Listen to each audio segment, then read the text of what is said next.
Howdy folks, welcome to the review. It's going to start up Towers of Time here. It's got a few logos to do. It's going to open a window, it's a bit startling in here. It's done. I will tell you my story. Our story. What is the reason, you ask? What?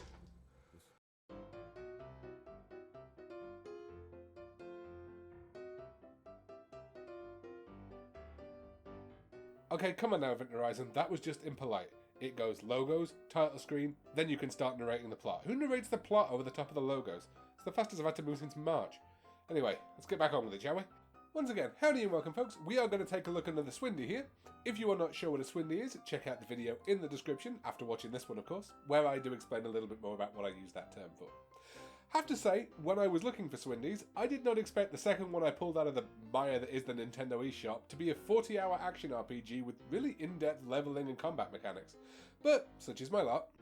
I will say that unfortunately, for this review, I only played about 5 or 6 hours of that 40, and we're going to get to why that is in due time. But for now, let's have a look at Towers of Time.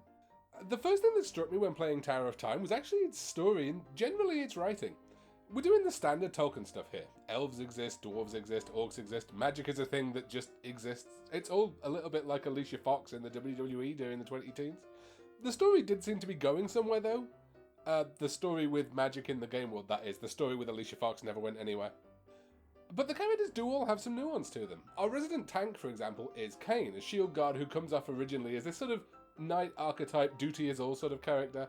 But as things develop, they show two things about him. One, he's extremely empathetic to other people who are similarly devoted to their duty like he is. But also he turns out to be a real optimist, which surprised me. It's nice to see the characters aren't just broad strokes. The story did seem to boil down a little bit to explore this dungeon, but I was ultimately keen to see what happened next, which is a bit of a shame considering. One thing Tower of Time definitely does have going for it is the design of its dungeon. It's an actually designed dungeon rather than a procedurally generated one, which is sadly becoming the norm these days, and it reminded me of why an actual design will beat procedural generation every single time. I know by definition it makes the game not as replayable, but I will take 40 hours of quality over 400 of mediocrity any day of the week. I'd also like it pointed out that I made the Alicia Fox jokes previously and not in the same sentence as 400 hours of mediocrity. I'm a class act, what can I tell you? One thing that did sour the exploration of the game's dungeons a little bit though were the performance issues. It's unusual too. Nintendo hardware can often have trouble with the Unreal Engine, which is something I'll discuss more when I'm playing a game using it, but this was made using Unity, and there were times the Switch just didn't seem capable of handling it. The game was never not playable as a result of this. There was an issue that would come up later where that was the case, unfortunately. They only ever really seemed to occur for me when I wasn't in combat. It was really unusual, and maybe it should have been a sign of things to come. There are a couple of other negatives to talk about when it comes to the exploration side of the game, unfortunately, the first one of which is the difficulty curve. Tower of Time is a challenging game. It tells you that up front. It's on loading screens. Hell, when you're picking difficulty, it starts on story rather than normal. It's not that difficulty I'm talking about. That difficulty's challenging, the game's correct on that, but it's fine ultimately. What I am talking about here are the random nightmarish fights, and I'm talking progression blockers only here. Fights on the side, I can understand why those are more difficult. These were right in the middle of your path. And I would be completely fine for the two fights before them, and I would be completely fine for the two fights after them, and this one would just be a random brick wall. That's a design issue, guys. That's nothing to do with the game being too hard. Although, for the record, just as a general point, it's a perfectly reviewable point to say that a game is too hard. I could have fun playing chess against you. I might have considerably less fun playing chess against a grandmaster because I'm nowhere near their level and they'd just destroy me. That's a perfectly legitimate point when it comes to having fun. So occasionally, sometimes I will mention if I think a game's too hard while I'm reviewing it. Anyway, moving on. My other issue with the exploration side of the game is in the crafting menu, specifically the blacksmith. You'd be forgiven if you look at the top left of most of my footage for thinking we were doing some kind of multiple currency microtransaction thing. Don't worry. If that were the case, I would have been a lot more personal and scathing in my treatment of Alicia Fox up to this point. I don't know why it would have just been compulsion. For the record, I've never actually met Alicia Fox. She's probably lovely, and this actually feels a little bit bad now. Just imagine half the time I was talking about her I said Curtis Axel. Same argument. Anyway. These icons are the different gems you pick up to craft new items from. The fact that they're displayed prominently and permanently on screen should indicate these are really important, which is absolutely true. Which is why it's a shame that the menu on the blacksmith is just so painful to navigate. It's at times almost completely unresponsive. You can probably see it's hard to tell what you have selected at times, and I was never entirely sure what pressing any given button on the controller would do to the position of the cursor. The menus in combat are also up using radials, and that just suits the Switch's control scheme so much better. Could we not have maybe redesigned this from PC here also? Speaking of combat, and I've deliberately left it to the end of the review here, honestly the most fun part of the game, when you're not getting bit in the nethers by those difficulty spikes, and I'm actually going to treat those as an issue of exploration. The game does note the difficulty and composition of each enemy group when you approach them, and you have the option to withdraw and not start that combat, which is awesome.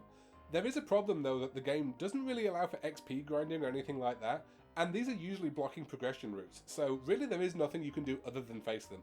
But again, I consider that an issue with the difficulty curve and the dungeon design, not an issue with the combat itself. To get a quick negative out of the way, the combat tutorials are pretty terrible. I'm willing to accept not having voiced NPCs in a game when it's a budget title. Nobody needs the cast of the Slumber Party Massacre 2 chewing up the scenery, take a listen. Lips seared, her rose of a mouth, while his Special, isn't it? That in mind though, the tutorials could have been so much more than just reading what felt like part of the game's manual on the screen. Mind you, once you get used to where everything lives, combat flows really nicely, and you'll be using your character's abilities without even thinking about it. As I said, the menuing is so much better here than it is in the Blacksmiths.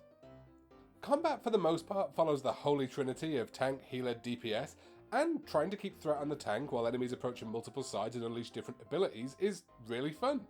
Your characters will need to move out of the derp, sometimes they'll need to do something a little bit more complex like break line of sight, and it's fun and very rewarding when it all works. Leaving aside the few difficulty spikes I already mentioned, I did die a few times in the combat, but honestly when I went back into the fights, a simple change of tactics usually resolved the situation. You can't face roll the fights by any stretch of the imagination, the game is designed to be challenging as I said, but they're all the more rewarding for it. This leads me to my final point, which is honestly the reason I can't recommend you buy Tower of Time on Switch right now. Since entering the second floor of the game, I have had 4 separate crashes, and they have always happened either in the middle of combat or right after, just before the game saves. I think auto-saving might be the thing the game's having problems with, but it's conjecture on my part. It's infuriating and it is a real shame, but you cannot build a game around challenging but rewarding combat, and then have that reward just taken away when the game decides to crash randomly, and make you repeat a really challenging fight. It would make the whole thing a slog, and I'm unwilling to continue playing at that level. So, would I never recommend buying this game? No, that's actually not the case. If they patch these issues, I would absolutely recommend a purchase. I want to play the game to completion, which I'm happy to once these issues are patched. But I also know that Switch games sometimes don't get those patches. Sexy Brutal looking in your direction here. So, take a look online, see if the game gets patched, and only if these performance issues and these crashes get dealt with can I honestly recommend a purchase on this one, guys.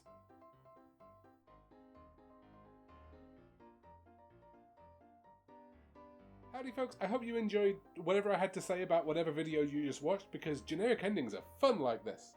If you aren't tired of hearing me talk yet, and you want to hear what I'm working on, or just my general thoughts on the day, you can follow me on Twitter, the link is on your screen and in the description below. I also have a Patreon if you'd like to support me and help me keep the lights on around here and put more awesome stuffies on the shelf here. The link is again on your screen and in the description. I know, before anyone says it, I'm a tiny streamer to be having a Patreon. There are no tears or anything, it's just there for you guys. It's like a baby shampoo, there's no more tears. Anyway, thank you again for watching folks. I release videos every Thursday, so be sure to check them out and check out whichever ones are showing on your screen right now. Please don't forget to like, share and subscribe. See you all next week. Peace. I'm out.